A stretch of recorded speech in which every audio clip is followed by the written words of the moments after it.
Greek fire. The year is 672.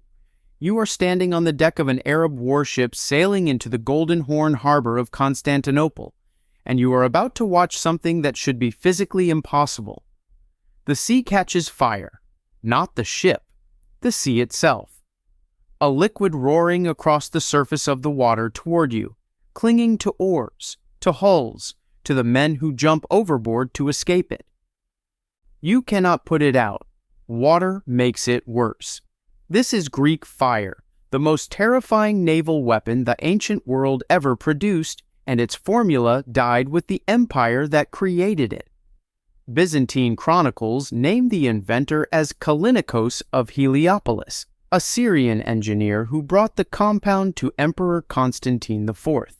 It destroyed the Arab fleet of Caliph Muawiyah in 672 and saved Constantinople again in 717. The Emperor Constantine VII later wrote in his treatise De Administrando Imperio that the formula must never be given to any foreign nation under penalty of death. Arab historian al-Baladhuri independently confirmed those fleet destructions. Modern chemists, led by historian John Haldon of Princeton University, have proposed quicklime, petroleum naphtha, and pine resin as likely ingredients. But that mixture does not burn on moving water. It does not follow men across the surface. Byzantine historian Anna Komnene, writing in 1148, described it moving like a fiery whirlwind. Every chronicler across 2 centuries said the same thing. When Constantinople fell in 1453, the Ottomans searched the imperial archives for the formula. They found nothing. The Scythian poison arrows. From the burning sea, we descend to something quieter and considerably more personal. The year is 500 before the Common Era. You are a Persian soldier on the northern steppe, somewhere in what is now Ukraine. You have not seen the enemy in 3 days. Then an arrow grazes your forearm. The wound is shallow. You do not worry about it. Then the convulsions begin. The Scythians, the nomadic horse warriors of the Pontic steppe, developed a compound arrow poison so precisely engineered that Aristotle stopped to document it in his Historia Animalium around 350 before the Common Era. He described it as causing death even in very small quantities touching the skin, indicating a compound active through absorption, not ingestion. Herodotus, writing in History's Book 4, recorded the preparation method in detail: decomposed human blood, rotted viper bodies, the sap of a plant called cessulus, sealed in containers and buried underground for weeks in controlled anaerobic fermentation. Toxicologist Adrienne Mayer, in her 2009 study Greek Fire, Poison Arrows, and Scorpion Bombs, identified organic residue on Scythian arrowheads recovered from Ukrainian burial mounds consistent with protein decomposition compounds. Botanist John Scarborough tentatively identified cessulus as Cecily tortuosum, a plant containing furanocoumarins that dramatically enhance skin absorption of toxins. Persian King Darius I launched his 513 before the Common Era campaign against the Scythians and retreated without a single pitched battle. When the Scythian culture dissolved into the Sarmatian world around 200 before the Common Era, this formula vanished entirely. No successor steppe culture, Sarmatian, Hun, or Mongol, ever referenced it again. Whether that silence was accidental or deliberate, we may never know. The claw of Archimedes from the frozen steppe to the warm Mediterranean. The year is 214 before the Common Era. Roman General Marcellus has launched 60 warships against the harbor of Syracuse, the greatest naval assault in Republican history. He expects the city to fall within hours. Then something reaches out from the walls and grabs his flagship by the nose. The claw of Archimedes, described in detail by both Polybius in History's Book 8 and Plutarch, in the life of Marcellus, was a crane-like iron hook lowered onto Roman ship bows that lifted them clear of the water, shook the crew into the sea, and dropped the hull onto the rocks. To lift a fully loaded Roman quinquereme requires overcoming a displacement weight of roughly 200 to 300 metric tons. The 2005 reconstruction project, led by Greek engineer Dionysios Kriaris, successfully demonstrated the mechanism at partial scale, but required modern steel cable where the ancient device reportedly used iron chain. Polybius records ships being lifted vertically, swung, and dashed against rocks, implying not just lift, but lateral rotation, meaning a rotating crane head of extraordinary precision. Plutarch notes Roman soldiers refused to advance whenever they saw beams or cables projecting from the walls. The siege lasted 3 years. When Syracuse finally fell through betrayal in 212, Marcellus ordered Archimedes taken alive. A Roman soldier killed him before the order reached him. Here is what troubles historians. Archimedes wrote treatises on levers, on floating bodies, on spirals. He documented almost everything. The claw appears in none of his surviving works. Some classicists ask whether the omission was deliberate, whether a man who reportedly despised war machines chose at the end to take his most dangerous design with him rather than commit it to parchment. The thunder crash bombs of Jin China. Half a world away, an empire built a weapon small enough to hold in your hand that shook the world. The year is 1215. The Mongol army of Genghis Khan has surrounded Zhongdu in what is now Beijing. They have never met a wall they could not eventually break. Then the defenders of the Jin dynasty drop something from the walls that a Chinese military manual later describes as resembling heaven splitting apart, killing men 30 paces away through iron fragments moving too fast to see. These were the Gentianli, the thunder crash bombs, and their secret lay not in the explosive, but in the casing. The iron shells carried internal grooves engineered to fracture into specific size shards on detonation, controlling the blast pattern to maximize the casualty radius. The principle of pre-formed fragmentation, designing a weapons casing geometry to direct its own destruction, was not rediscovered in Western military engineering until the 20th century.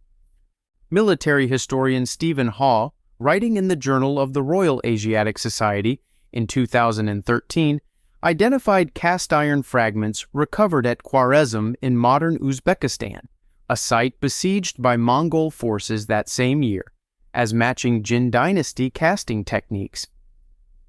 The Jin imperial court issued explicit prohibitions against transmitting gunpowder weapon specifications to foreign nationals, recorded in the Jinshi, the official dynastic history. When the Jin dynasty collapsed under Mongol conquest in 1234, the casting workshops responsible for Gentianli production were destroyed, and the craftsmen were never found. The Mongols transmitted gunpowder westward.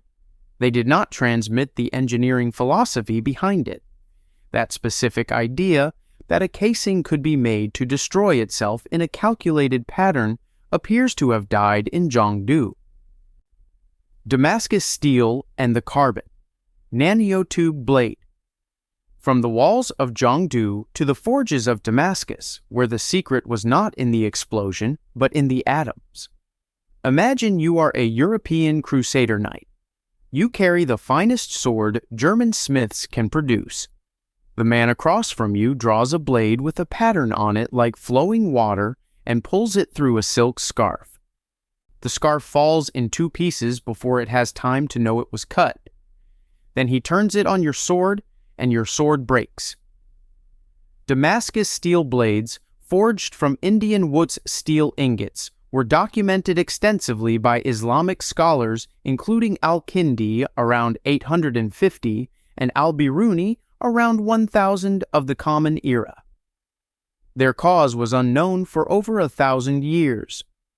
In November 2006, Professor Peter Pofler of Dresden University published findings in the journal Nature confirming the presence of carbon nanotubes and cementite nanowires inside a 17th century Damascus blade. Carbon nanotubes are structures with extraordinary tensile strength that scientists first synthesized deliberately in a laboratory in 1991. Al-Biruni's Kitab al-Jamahir, written around 1048, traced the Wootz ingot source to specific mines in the Golconda region of southern India. Metallurgist J.D. Verhoeven of Iowa State University confirmed in his 2008 study that the nanostructure forms only within a temperature cycling window of plus or minus 30 degrees Celsius, a tolerance modern engineers struggle to maintain with electronic controls. When those specific Indian mines exhausted their particular ore composition around 1700, Damascus steel became impossible to reproduce. European smiths made approximately 17 documented replication attempts between 1800 and 1900. Everyone failed. Some historians of Islamic science ask whether Al-Kindi's largely lost metallurgical writings contained a theoretical framework encoding the precise protocol, and whether what burned in the collapse of those workshops was not just a craft tradition, but something closer to a working science. Tiandan's fire kites. The formula was sealed by imperial decree. The next one was sealed by something more final. But first, the year is 279 before the Common Era. General Tiandan of Qi is besieged. The state of Yan has occupied 70 of Qi's 72 cities, and his garrison is nearly finished. He is not a soldier by training. He is a merchant. What he does next is recorded by Sima Qian in the Shiji, the records of the Grand Historian, the most authoritative text in Chinese history. A Tiandan gathers 1,000 oxen. He paints them like dragons. He ties reed bundles to their horns, soaks the reeds in an incendiary compound, and drives them into the Yan camp at night with their tails on fire. Sima Qian records that the flames did not extinguish as the oxen ran, meaning the compound sustained combustion while moving at speed through open air against wind resistance for roughly 5 to 10 minutes of continuous running. Standard pitch extinguishes under those conditions. The Yan army of 100,000 men broke and retreated within hours, losing their commanding general Qi Jai in the chaos. The Wu Jingzong Yao, the official Chinese military canon compiled in 1044 of the Common Era, explicitly states that the original Qi formula for sustained running flame had been lost, a direct admission within the professional military literature that people had been searching for it for over 1,000 years. The first emperor of Qin burned the books in 213 before the Common Era.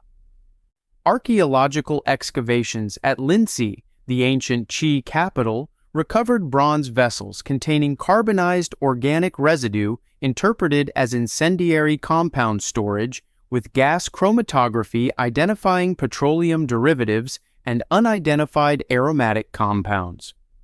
Some historians of Chinese science ask whether Tiandan, a merchant with no military background, was working from an older body of fire chemistry, that the imperial sealing of his formula was not just secrecy, but suppression of something far more ancient. The pneumatic catapult of Ctesibius. Tiandan's formula burned in the chaos of unification. The next weapon's blueprint burned in something more famous. The year is roughly 270 before the Common Era. You are walking through the workshop of Ctesibius of Alexandria, a man who has already invented the mechanical clock, the pipe organ, and a water pump still in use 2,000 years later. In the corner of his workshop is a catapult that fires using compressed air. Not a torsion spring, not a counterweight. Compressed air, controlled by bronze valves, contained in a pressure vessel, achieving ranges his contemporaries claimed exceeded any torsion engine of equivalent size. Vitruvius described the device in De Architectura Book 10, around 25 before the Common Era, but explicitly wrote that he could not explain the valve mechanism as it was not set forth in Ctesibius's surviving books. Hero of Alexandria, the most technically sophisticated engineer of the ancient world and the man who built the first documented steam engine, referenced the catapult in his Pneumatica around 60 of the Common Era and admitted the same. The specifications were incomplete in the library copies available to him. Historian Eric Marsden, in his 1971 analysis, Greek and Roman artillery, calculated that achieving a practical range advantage over torsion catapults using air compression alone requires a cylinder pressure of approximately 8 to 12 atmospheres, demanding a piston-to-cylinder, bore tolerance of under 1/10 of a millimeter in cast bronze. Ctesibius's workshop sat in the royal quarter of Alexandria, the first area to burn when Julius Caesar's soldiers set the harbor alight in 48 before the Common Era. No pneumatic weapon of any kind appears in any military record for the next 1800 years. But here is the detail that some historians of ancient technology, including Serafina Cuomo, find most troubling. Hero of Alexandria was searching for this blueprint while the library still stood. He could not find it, which suggests it was never in the library to begin with. The Sassanid sticky naphtha fire Alexandria's fire took the blueprint into ash. Across the ancient world, in the Persian heartland, a different weapon left no blueprint to burn because the men who made it apparently never wrote anything down. The year is 359 of the Common Era. You are a Roman officer named Ammianus Marcellinus, defending the walls of Amida in what is now southeastern Turkey, and you have spent your entire career around incendiary weapons. You know what they do. What the Sassanid Persian forces under Shapur II are throwing at you does not behave like anything you have encountered.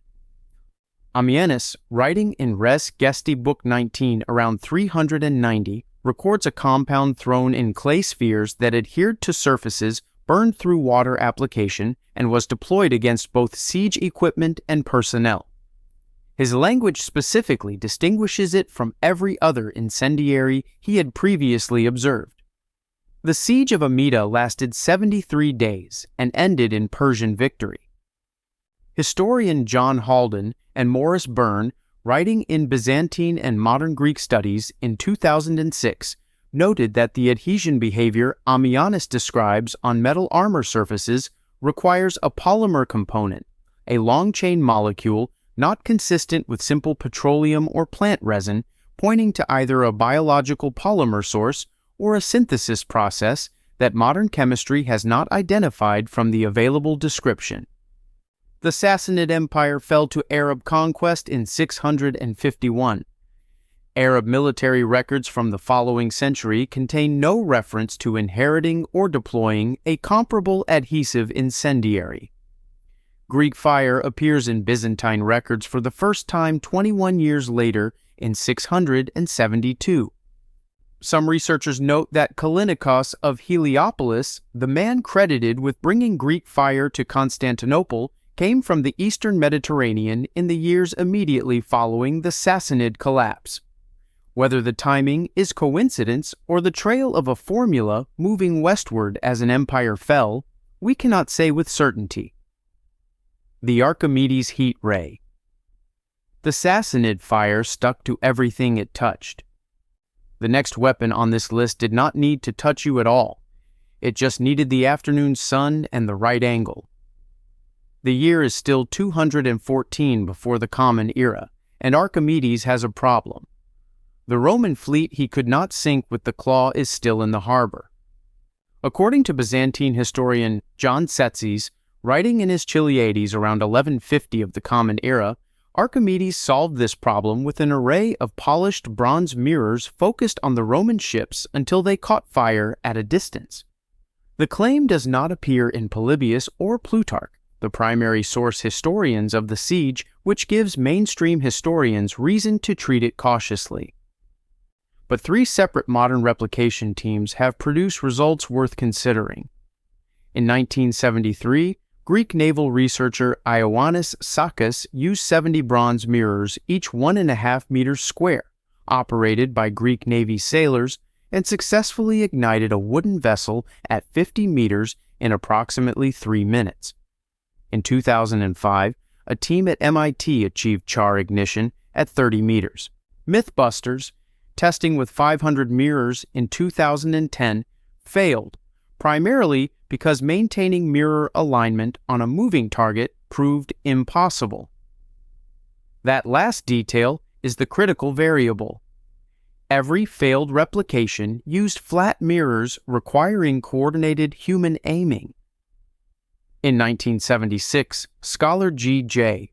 Doomer rediscovered a lost mathematical treatise by the Greek mathematician Diocles, written around 190 before the Common Era, titled On Burning Mirrors, which rigorously describes parabolic reflector construction capable of achieving ignition at distance with a single mirror, no coordination required. Diocles wrote within living memory of the siege. Archimedes was the greatest geometer of his era and wrote treatises on virtually every mechanical and mathematical subject he touched. He wrote nothing on optics. Some historians ask whether that silence, like the silence around the claw, was a choice. The Maquahuitl. Every weapon on this list was lost in the ancient or medieval world. This last one was destroyed in 1884. We did it ourselves. The year is 1521. Hernán Cortés is watching his most experienced soldiers struggle against a weapon he cannot classify. It is a wooden paddle edged with obsidian blades, and according to his second letter to Charles V, it cuts through Spanish steel armor. Conquistador Bernal Díaz del Castillo, writing in his True History of the Conquest of New Spain around 1568, personally witnessed a single blow from a Maquahuitl decapitate a horse. Modern materials. Science confirms that an obsidian edge, properly knapped, achieves a thickness of 3 nanometers, approximately 500 times sharper than surgical stainless steel. The specific engineering achievement of the Maquahuitl was not the sharpness, it was that the obsidian blades survived impact.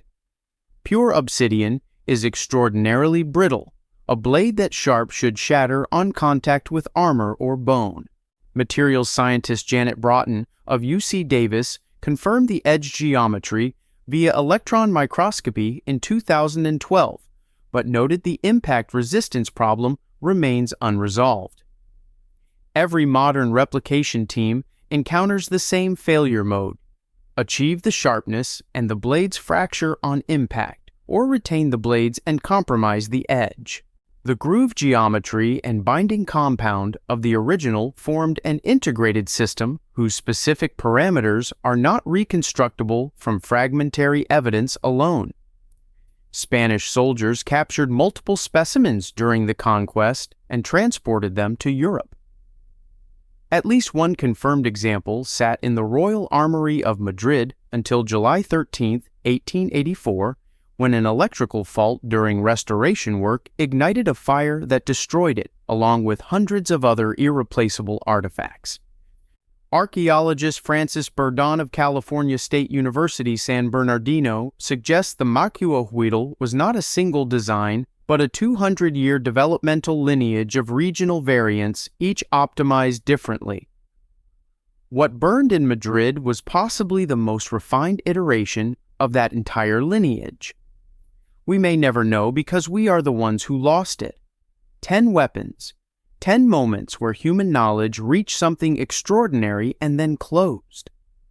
The standard explanation covers most of it honestly. Empires fall, libraries burn, craftsmen die without apprentices, supply chains collapse. That is true. It is almost always true. But in case after case on this list, the loss was not purely accidental. Formulas were sealed by imperial decree. Specifications were deliberately kept out of writing. Archives were searched by conquerors and found empty. The most sophisticated decision these civilizations made was sometimes not building the weapon. It was deciding who should not have it next. Most people hear that history and accept the silence. They move on to the next exhibit. You made it here, which means you are already asking the harder question. Not just what was lost, but whether the people who lost it did so on purpose. That question has no clean answer. It never does. But it is the only one worth asking. Subscribe if you want to keep asking it, and tell us in the comments which formula you think is still out there, hidden in an archive somewhere, waiting. Every empire that burned its greatest weapon believed it was protecting the future. Maybe they were right. The sea still burns if you know the formula. Subscribe.